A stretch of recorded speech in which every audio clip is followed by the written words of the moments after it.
It started like any other night in a city that never really sleeps. Barcelona was alive in the early hours, the streets humming with energy, music spilling out from clubs, voices overlapping, footsteps echoing across narrow roads. And for 20-year-old James Paul Gracey, it was exactly the kind of night you don't think twice about. He was on a trip, away from routine, surrounded by friends, stepping into a world that felt fast, exciting, and unpredictable in the best way. There was laughter, movement, and the kind of atmosphere where time blurs and nothing feels out of place. It was supposed to be simple. A night out, a memory in the making. Nothing more. Inside the nightclub, everything followed a familiar pattern. The music was loud enough to drown out conversation, lights flashing in unpredictable rhythms. People packed together, moving without direction but somehow in sync. James was seen enjoying himself, talking, drinking, blending into the crowd like everyone else. There was no sign of distress, no indication that anything was wrong. If anything, it looked like a normal night unfolding exactly as expected. But in environments like that, details don't stand still. They slip through unnoticed. Small moments pass without meaning anything at the time, but later, they become everything. As the night pushed deeper into the early morning, the group he was with began to shift. It wasn't dramatic. No arguments, no sudden changes. Just a natural drift that happens in crowded spaces. People step outside for air. Some leave early. Others move from one room to another. It's chaotic in a way that feels normal. Around 3 a.m., James was no longer consistently with his friends. That alone didn't raise concern. It happens all the time. In that moment, no one thought anything of it. No one stopped to mark it as important. But that was the point where the timeline began to fracture. The last confirmed sightings placed him outside the club. The energy of the interior replaced by the cooler, quieter tension of the street. Lights still flashing, but more distant now. Music still audible, but fading, and he wasn't alone. He was seen walking away with someone, not part of his group, not someone his friends could clearly identify later. Just a figure, an unknown presence that would become the center of everything that followed, because that person was the last known link between James and whatever happened next. After that moment, the trail doesn't just weaken, it disappears. His phone activity stops. No calls, no messages, no digital movement. In a world where almost everything leaves a trace, that kind of silence is immediate and unsettling. It suggests a break, a sudden shift from normal behavior into something completely different. And the problem with sudden shifts is that they rarely come with explanations. At first, no one panicked. Friends assumed he had gone somewhere else. Maybe he met someone new. Maybe he went to another location. Maybe he went back to where they were staying. Those assumptions are normal, especially in unfamiliar places. People separate and reconnect all the time. But as hours passed, those assumptions started to lose their weight. He wasn't answering calls. Messages went unread. No one had seen him return. The absence became noticeable, then uncomfortable, then impossible to ignore. By the time concern turned into something more serious, the window for easy answers had already closed. Authorities were notified, and what began as a missing person situation quickly took on a different tone. Because the details didn't align with the simple explanation. A young man in a foreign city, last seen leaving a nightclub with someone unidentified, and then complete silence. That's not something you dismiss. Investigators started with the timeline. They had to. Every case like this begins with reconstructing the last known moments. They spoke to friends, club staff, anyone who might have seen something. But nightlife environments are unreliable. Lighting distorts perception. Alcohol affects memory. People notice less than they think they do, and the result is always the same. Conflicting accounts, incomplete details, gaps that refuse to be filled. Surveillance footage became critical. Cameras positioned outside the club, along nearby streets, in surrounding areas. They searched for movement, for direction, for any indication of where James went after that final sighting. And while there were fragments, glimpses of figures moving through space, nothing provided a complete answer. Nothing clearly showed who he was with or where they were going. It was like trying to follow a shadow that kept dissolving before it could be understood. Then came a development that shifted the direction of the case. His wallet was found, not with him, not in a place that suggested a simple accident, but near the beach, a location that introduced a completely new variable. Because it didn't match the expected path from the nightclub. It suggested movement, a transition from the crowded, chaotic environment of the city's nightlife to a more open, quieter, and less controlled space. Objects matter in investigations. They anchor timelines. They suggest direction. And the presence of his wallet near the beach raised immediate questions. Did he go there willingly? Was he led there? Did something happen along the way that forced a change in direction? Because items don't just relocate themselves without a reason.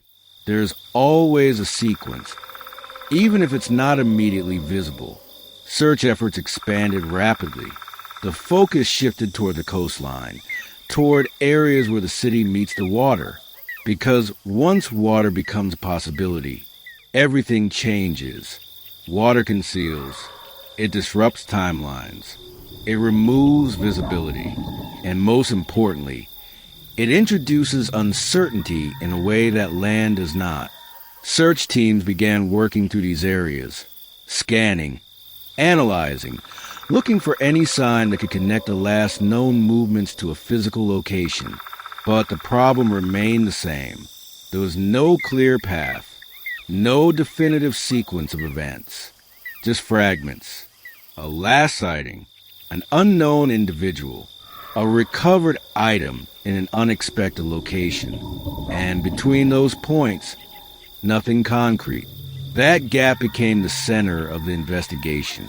Because whatever happened to James Paul Gracey occurred within that missing space. As days passed, the urgency didn't fade, but it evolved. The focus became sharper, more targeted.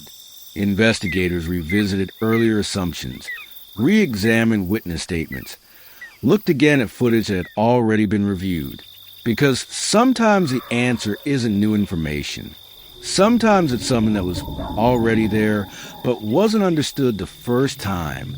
And still, one question remained above all others. Who was the person he was last seen with? Because that detail had the potential to change everything. If identified, it could provide context, direction, even answers. But without it, the case remained suspended in uncertainty. A story without a clear transition between beginning and end. The setting itself added to the complexity. Barcelona is not a static environment. It's constantly moving. People arrive, leave, blend into crowds, disappear into the rhythm of the city. That movement makes it harder to isolate events, harder to track individuals, harder to maintain continuity in a timeline that depends on precision. And in this case, precision was exactly what was missing. The more investigators worked, the clearer one thing became. Whatever happened did not unfold over hours. It happened quickly, a narrow window between being seen and completely disappearing. That kind of timing suggests either an accident that occurred suddenly or an interaction that escalated without warning. But without evidence to confirm either scenario, both remain possibilities. And that's what made the case so difficult to process. Not just the disappearance itself, but the lack of clarity around it. In a modern city filled with cameras, people, and constant activity, You expect more visibility, more data, more answers. But in this situation, there was less certainty, less connection between events, less understanding of what actually happened in those final moments. As the search continued, the focus tightened around the areas closest to where his belongings were found. Because even without a complete timeline, proximity matters. It suggests likelihood. It narrows possibilities. And with each passing day, the investigation moved closer to a realization that no one wanted to confirm too early. Because once the search begins to center around water, the nature of the outcome begins to shift. Hope changes, expectations adjust, and the questions that once felt urgent start to take on a different tone. Not just what happened, but how it happened, and whether those answers will ever be fully understood. And still, at the center of everything, there was that final image. A young man walking away from a nightclub, not alone, but with someone no one could identify. A moment that seemed ordinary at the time. A decision that didn't feel significant. But in reality, it was the last clear piece of a story that would soon become defined by everything that was missing. Because sometimes, the most important moments are the ones that don't stand out when they happen. The ones that pass without attention. The ones that only reveal their weight after everything else has already changed. And by the time anyone realizes their importance, there's no way to go back and see them clearly again. And that is where the story of James Paul Gracey begins to shift from a simple disappearance into something far more complex. A sequence of events that doesn't fully connect. A timeline with gaps that refuse to close. And a single unanswered question that continues to echo through every part of the investigation. What really happened between the moment he walked away and the moment he was gone? As the search tightened around the coastline, the tone of the investigation began to shift in a way that wasn't immediately visible, but could be felt in the way decisions were being made, in the areas being prioritized, and in the growing focus on one element that changes everything in cases like this: water. Because once a case begins to center around water, it introduces a different kind of uncertainty, one that doesn't just hide answers, but can delay them, distort them, and in some cases, make them almost impossible to fully reconstruct. Search teams expanded their efforts along the shoreline, moving methodically through sections of the coast, scanning areas where currents, tides, and terrain could influence what might be found and where. Unlike land searches, where patterns are more predictable, water introduces movement, and with movement comes unpredictability. Something can enter at one point and be discovered somewhere entirely different. That reality made the search more complex, more time-sensitive, and more uncertain. At the same time, investigators continued working the timeline from the other direction, going back again and again to the last confirmed sighting outside the nightclub. They re-examined footage, slowed down movements, tracked shadows, compared clothing, body language, direction. Every frame mattered, because somewhere in those moments could be the key detail that explained everything that followed. But even with repeated analysis, the same problem remained. The individual James was seen but could not be clearly identified. No confirmed name, no solid lead, just a presence that appeared briefly and then disappeared from the record. That unknown figure became the center of speculation, both within the investigation and outside of it, because when a case lacks clarity, people naturally try to fill in the gaps. Some believe that person held the answer. Others question whether the interaction even played a significant role in what happened next. But without concrete evidence, it remained exactly what it had been from the start. A possibility, not a conclusion. Days passed, and the search along the water continued. Conditions shifted. Visibility changed. Areas that had already been examined were checked again. Because in water searches, Timing can make the difference between finding something and missing it entirely. And then, at a point when the case had already begun to stretch beyond the initial urgency of a missing person search, everything changed. A discovery was made, not far from the coastline, in the water, and in that moment, the uncertainty that had defined the case was replaced by something more concrete, but not necessarily more comforting. Because while the discovery provided an answer to one question, where James Paul Gracey was, it immediately raised several more. His body had been found. The search was no longer about location. It was about understanding. Investigators moved quickly to secure the area, to document everything, to preserve as much information as possible, because in cases involving water, time affects evidence in ways that are difficult to control. Every detail mattered. Position, condition, surrounding environment. Each of these elements would contribute to the reconstruction of what had happened. The discovery confirmed what many had begun to fear, but it did not explain how events had unfolded. And that distinction is critical. Finding someone answers where. It does not automatically answer how or why. Those answers require analysis, context, and evidence that can support a clear sequence of events. Authorities began the process of examining all available information together. The last known sighting, the unknown individual, the location where his wallet was found, the final recovery site. Each piece needed to fit into a timeline that made sense. But even with more information, the same issue persisted. There were still gaps, still moments that could not be fully explained. One of the central questions was whether James entered the water voluntarily, accidentally, or as a result of an interaction. Each possibility carried different implications, and each required evidence to support it.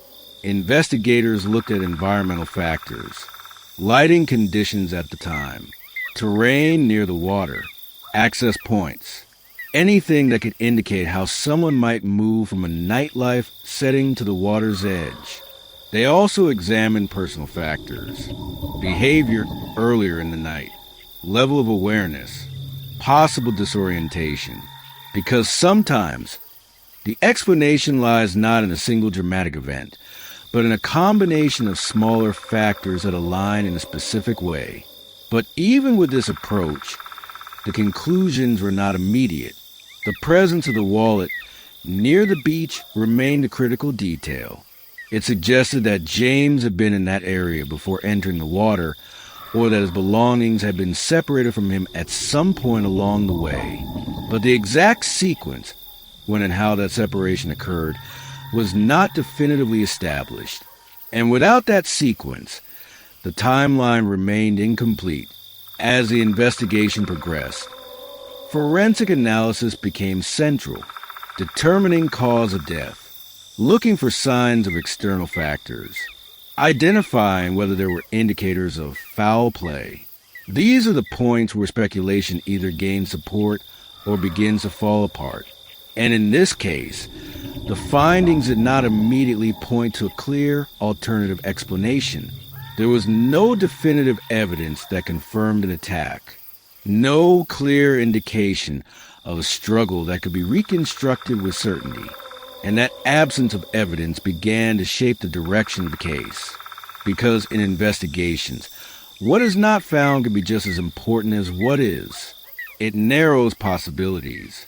It eliminates certain scenarios, but it does not always provide a complete picture. And that was the situation here. Authorities began to lean toward a conclusion that, while grounded in available evidence, did not answer every question. The possibility that the events leading to James entering the water were not the result of planned or intentional act, but rather a sequence of circumstances that escalated quickly and without witnesses who could later explain them. But that interpretation did not resolve the central tension of the case, because there was still that moment, that final sighting, walking away with someone unknown, and the lack of clarity around that interaction meant that Even as official conclusions formed, uncertainty remained. For those following the case, this is where the story becomes more difficult to process, because it moves from a search for answers to an acceptance that some answers may never be fully confirmed, that the exact sequence of events, the precise decisions, the specific interactions that occurred in that missing window of time may remain unclear, and that is often the reality in cases like this. Not every detail is recoverable. Not every moment can be reconstructed. Sometimes a story that remains is one defined not just by what is known, but by what is not. The investigation eventually reached a point where, from an official standpoint, it had gone as far as the available evidence would allow. The major questions were, when in general circumstances, had been addressed. But the deeper question, the one that drives curiosity and concern, remained only partially answered. What exactly happened between the club and the water? That question lingers because it sits in the space between confirmed facts. It exists in the gap between the last clear sighting and the final discovery. And without a witness or definitive evidence to fill that gap, it becomes part of the unresolved aspect of the case. For James Paul Gracey, the night that began like any other ended in a way no one expected. A sequence of events that moved quickly, left limited trace, and resulted in an outcome that, while explained in broad terms, still carries uncertainty in its details. And for those who look at this case, what stands out is not just the outcome, but the setting. A busy city, a crowded environment, a place where visibility should exist. And yet, within that setting, a critical sequence of events occurred without clear documentation. That contradiction is what makes the case resonate, because it challenges assumptions. It suggests that even in environments filled with people, there are moments where things happen without being fully seen, without being fully understood, and without leaving behind a kind of evidence that provides complete clarity. And in those moments, the line between explanation and uncertainty becomes very thin. If this story made you stop and think about how quickly a normal night can change, how a single moment can lead to an outcome no one sees coming, then make sure you subscribe to Dark Truth, Unsolved Cases like this video, and share it with someone else who follows real crime stories. Because cases like this don't just end when the search is over. They stay with people, they raise questions, and they remind us how much can happen in the moments no one is paying attention to.